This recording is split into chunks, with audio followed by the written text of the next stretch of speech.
Hello guys, welcome back to my channel. তো guys কেমন আছো? আশা করি সবাই ভালো আছো এবং সুস্থ আছো। তো গাইস দেখো, আমি অটোর মধ্যে বসে ব্লগটাকে স্টার্ট করছি, কারণ আমি ঘরের মধ্যে ভিডিও তুলতে ভুলেই গেছি। আমার তো ভুলো মানে তো কম নেই, তো আমি ভুলেই গেছি। দেখো অটোতে বসে তারপর আমি ভিডিওটা স্টার্ট করছি। আমি কোথায় বেরিয়ে পড়েছি বলো তো? আমি যাবো এখন আমার বাবার কাছে। ওই যে দিদিভাইটা আমার কাছে এসেছিলেন, ওই দিদিভাইয়ের কাছে। আর এইটা দেখো, আমার তো ভীষণ ভালো লাগছিলো জানো। তো তোমাদের কেমন লাগছে অবশ্যই কমেন্ট করে জানো। আমার তো খালি চোখে যে দেখছিলাম যখন ভীষণ ভালো লাগছিলো, ফোনের থেকে আরও বেশি ভালো লাগছিলো যখন আমি ডাইরেক্ট চোখে মানে দেখছিলাম। তো যাই হোক, এখানে দেখো বাবার ভিডিও মানে বাবার কাছে যে গিয়েছিলাম, ওইখানে ছোট্ট দুটো ক্লিপ আমি তোমাদের সামনে তুলে ধরলাম ভিডিওটা। কারণ এই ভিডিওটা আমি প্রথম এডিটিং করছি, মানে যেটা আমি দিদিভাইয়ের কাছে গিয়েছিলাম স্টেপটা, আর বাবার কাছে যে গিয়েছিলাম ওই ভিডিওটা আবার পরে এডিটিং করব। তো জানি না কোনটা আগে যাবে কোনটা পরে যাবে, কিন্তু এইটা আমি আগে এডিটিং করছি, জানি না কোনটা আগে পরে যাবে তোমাদের সামনে। তো বাবার ভিডিওটা বাবার মানে একটা ক্লিপ হবে, আর এই দিদিভাইয়ের কাছে যাবার একটা ক্লিপ হবে। তো যাই হোক, বাবার কাছে আসার পরে আর আমি তো মানে বাবার কাছ থেকে চলে এসেছি। রাস্তাতে না পাচ্ছি বাস, না পাচ্ছি অটো যে দিদিভাইয়ের কাছে যাওয়ার জন্য। তো আমার বর বলছে দেখো মানে একটু কিছুক্ষণ দাঁড়িয়েছিলাম, দাঁড়ানোর পরে দেখলাম যে অটো বাস কিছুই আসছে না, মানে রোদ, মানে প্রচণ্ড রোদ গরম, আর এত দূর রাস্তা, মানে বিশেষ করে আমি যদি জানতাম আগে যেতামই না। মানে বাসে যখন গিয়েছিলাম আমার তো শরীর টরীর খারাপ হয়ে যাচ্ছিলো, গা গুলাচ্ছিল, আর আমার মন তো বমি করে ফেলেছিল। এতটা পথ আমি জানলে কখনোই যেতাম না, খুব মানে অনেকটা পথ রাস্তা। তো আমার তো ভীষণ মানে শরীর খারাপ লাগছিলো, আর মানে জেগেছি, আবার বিকেলে ব্যাগ ঘুরে এসেছি, রাত্রে তো আমার ভীষণ শরীর খারাপ হয়ে গেছে। তো আমি হাঁটতেছি আর রাস্তার পথ শেষ হয় না। মানে কি আর তোমাদেরকে বলবো, সেদিন যে একটা দিন গেছে এমন আমার অবস্থা, মানে তোমাদেরকে বলে আমি বোঝাতেই পারবো না। কিন্তু দুঃখের বিষয় কি হয়েছে, দিদিভাইয়ের কাছে তো আমি এর আগে কোনো দিন যাইনি, প্রথমবার, যদিও বাবার কাছেও প্রথমবার, কিন্তু বাবার কাছে আমার বর গেছিলেন এর আগে, কিন্তু আমি কখনো যাইনি, এই প্রথমবার আমি কিন্তু এসেছি। তো আমার বর বাবার কাছে পৌঁছে গেছে, বাবার কাছ থেকে দিদিভাইয়ের কাছে যে যাবো ওই জায়গাটা তো আমরা জানি না। তো যখন আমি বাসে তারপর যেতে যাই হোক, মানে বাসও চলে আসে। তো অনেকটা পথ আমরা হেঁটেছি, হাঁটার পরে তারপরে গিয়ে যখন আমি অটো স্টপেজে পৌঁছে গেছি, যেখানে অটো ধরাবে সেখানে চলে এসেছে বাস। তো বাসে উঠে পড়ছে, বাস তো আমাদেরকে রাস্তা ভুল করে মানে অনেকটা দূরে নিয়ে চলে গেছে। কিছু বলো? তুমি বলো, কি বলবো আমি। দেখো দিদি সকাল থেকে উঠে মানে কত পদ রান্না করেছেন দেখো। এখানে উচ্ছে আলু ভাজি, ভেন্ডি ভাজি, ডালমা করেছে, মানে সব রকম ভেজিটেবল দিয়ে, আলু পেঁপে আরও অনেক কিছু পড়েছে অনেক। তারপরে এখানে স্যালাড আছে, বেগুন ভাজা, যদিও আমি একটা নিয়েছি কারণ আমি বেগুন ভাজা খেতে ভালোবাসি না বলে। এখানে লাল লাল ঝোল, এটা দেখেই তো মন ভরে যাচ্ছে গো। এখানে দিচ্ছে চাটনি।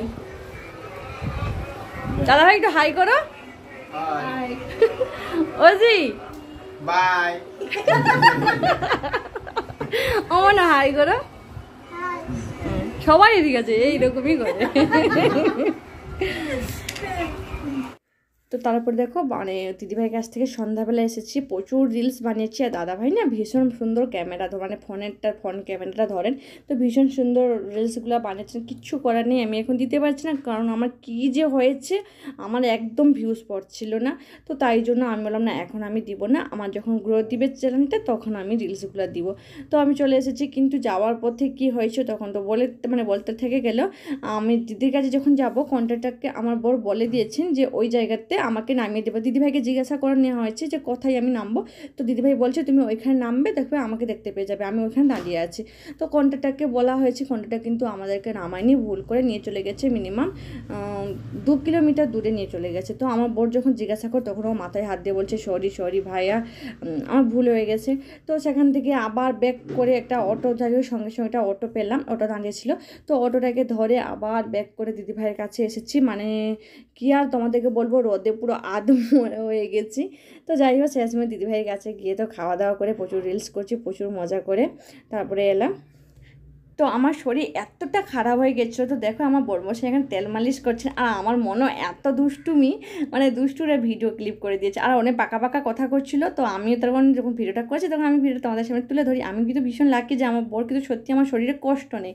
তো যাই হোক, আমি এখানে মানে এত শরীর খারাপ হয়ে গেছিলো, মানে সেদিন আমি রান্নাবান্নাও করিনি। আসার পরে আমার বর কিন্তু ছোলা আলু ভেজেছে, আমি যে মানে কী খেয়েছি আমি জানি না, কোনোরকম খেয়ে আমি ঘুমিয়ে গেছি। বর বলছিলে যে আমি যে ঘুমিয়েছি আমার নাকি চেদ নেই, এমন মরার মতন ওখানে গিয়ে আমি ঘুমিয়েছিলাম। তো তারপরের দিন সকালে ভিডিওটাকে শেষ করতে হবে।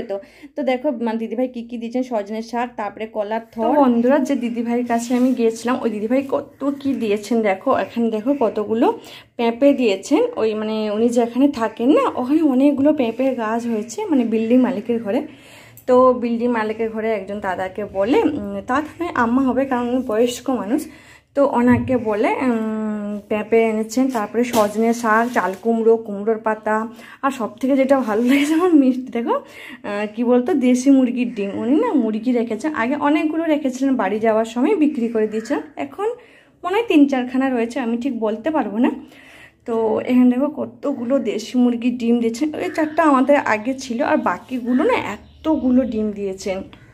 আর এখানে এই পেঁপেগুলো দেখো, এইটা কাটা পেঁপে দিয়েছে, মানে হাফটা রান্না করেছেন আমরা যা গিয়েছিলাম, তো ওই জন্য রান্না করেছিলাম, বাকিটা বলে আমরা পেঁপে খেতে ভালোবাসি না আর পরে পরে নষ্ট হবে, এটা দিয়ে দিব আমরা, না কোনো সমস্যা নেই দিয়ে দাম, কারণ আমার বর পেঁপে খেতে ভালোবাসেন, সব থেকে আমার বর বেশি ভালোবাসে, আমার তত যে ভালো লাগে সেরকমই নয়, কিন্তু আমার বর পেঁপে খেতে ভালোবাসে, তো ওই জন্য না কোনো সমস্যা নেই, উনি দিয়েছেন।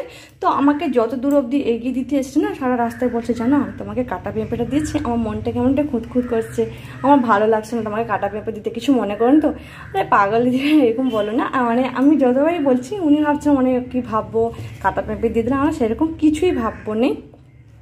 তো দিয়েছেন জানো দিদিভাই খুব ভালো, খুব মিষ্টি দিদিভাই, আর খুব মিষ্টি মানে একটু যে অচেনা মানুষের সঙ্গে এত তাড়াতাড়ি মিশে যায় না, খুব ভালো লেগেছে আমার, খুব ভালো ওই দিদিভাইটা।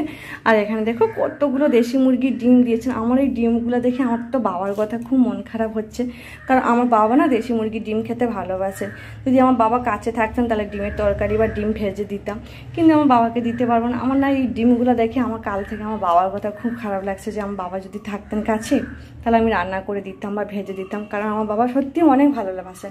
এর আগে একটা জায়গাতে ছিলাম, সেখানে ডিম ছো বাবাকে বসে দেশি ডিম আছে যে একটা ভেজে আন দেখি, আমি এর আগে একটা জায়গাতে ছিলাম সেখানে আমি কটা দেশি মুরগির ডিম পেয়েছিলাম, তো ওইখান থেকে বাবাকে ভেজে দিয়েছিলাম একটা, বাস আর বাবার দেশি মুরগির ডিম খাওয়া হয়নি, তারা আমাদেরই আছে, তারপর থেকে দেশি মুরগির ডিম আর খাওয়া হয়েছিল না। এবার দিদিভাই দিয়েছেন আমরা খাবো, অবশ্যই রান্না করেও দেখাবো। থ্যাংক ইউ দিদিভাই এত ভালোবেসে একটা জিনিস দেওয়ার জন্য। আর এখানে দেখো চাল কুমড়ো আর মিষ্টি কুমড়ো পাতা দিয়েছেন, আরও সজনে শাক দিয়েছেন, ওটা ঘরের ভিতরে আমি বানাচ্ছি, তো সজনে শাকও দিয়েছেন। এখানে দেখো কতগুলো পাতা দিয়েছেন, পাতাগুলোও রান্না করব। তো এইসব খাবার পাতা সজনে শাক, এই কুমড়ো শাক পাতাগুলো, এগুলো কতদিন এখানে মানে এখানে এগুলো একটা বলতে গেলে কি বলো তো, মানে লটারি টিকিট পাওয়ার মতো, মানে এগুলো পাওয়াই যায় না এখানে।